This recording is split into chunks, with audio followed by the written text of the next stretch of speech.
আসসালামু আলাইকুম বন্ধুরা, এই যে এখানে মাছ ভাজি হবে, অর্থাৎ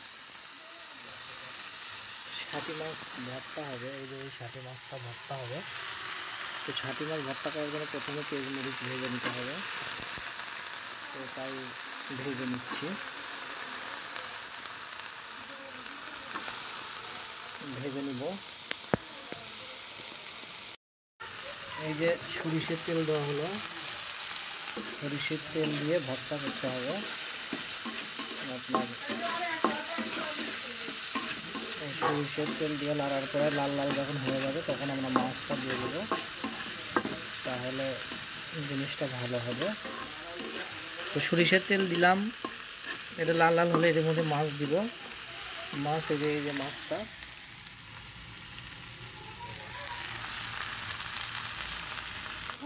তবে এইভাবে মাছ ভাজাটা খুবই একটা ভয়ঙ্কর ব্যাপার। এই মরিচগুলো বারবার ফুটে যাচ্ছে, দেখেন ফুটে ওঠে, চোখের ভিতরে গেলে কিন্তু চোখ শেষ। মাছটা দিয়ে দিলাম, কারণ মরিচ খুব লাফাচ্ছে, সেই জন্য মাছটা দিয়ে দিলাম।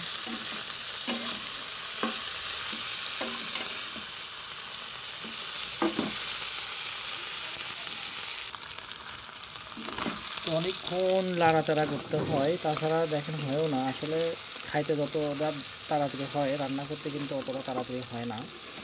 রান্না করতে কিন্তু সময় লাগে। এই টাকি মাছটা খুবই বড় মানে মারাত্মক বড়। তো টাকি মাছের ভর্তা আজকে মানে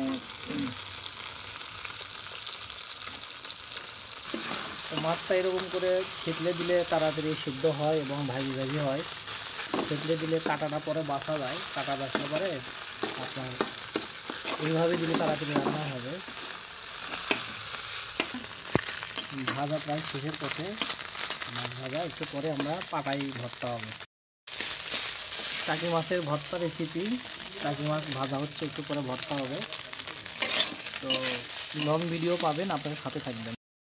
এই যে নামানো হয়েছে, এখন এই যে এখানে ভর্তা হবে, দেখেন পাটাই ভর্তা। আসলে আমি পাটাই পিষতে পারি না।